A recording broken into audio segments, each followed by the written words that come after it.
დეივიდ ჰოკინსის ძალიან საინტერესო წიგნში ერთ-ერთი კვლევის შესახებ წერია.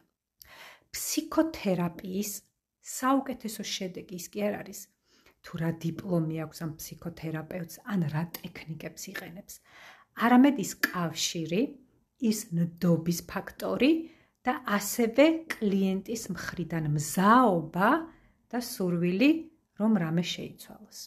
დასკვნა არის ის, რომ რაც არ უნდა იაროთ ფსიქოთერაპევტთან, მენტორთან და ასე შემდეგ, თუ თქვენი სურვილი არ არის, რომ რაიმე შეცვალოთ, ამას სხვა არავინ გააკეთებს და ვერ გააკეთებს.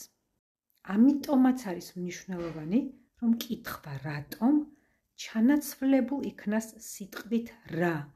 ანუ რა შემიძლია გავაკეთო იმისთვის, რომ აღარ მქონდეს სტრესი, რა შემიძლია გავაკეთო იმისთვის, რომ აღარ მქონდეს დეპრესია, რა შემიძლია გავაკეთო იმისთვის, რომ დავაბალანსო ჩემი ემოციები და ასე.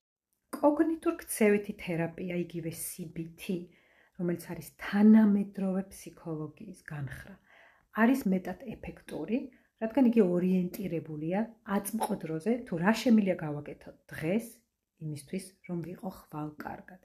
და ჩემი პროგრამებიც, რა თქმა უნდა, დაფუძნებულია კოგნიტურ-ქცევითი თერაპიის მეთოდზე და ასევე ჩიგუნის ფილოსოფიაზე.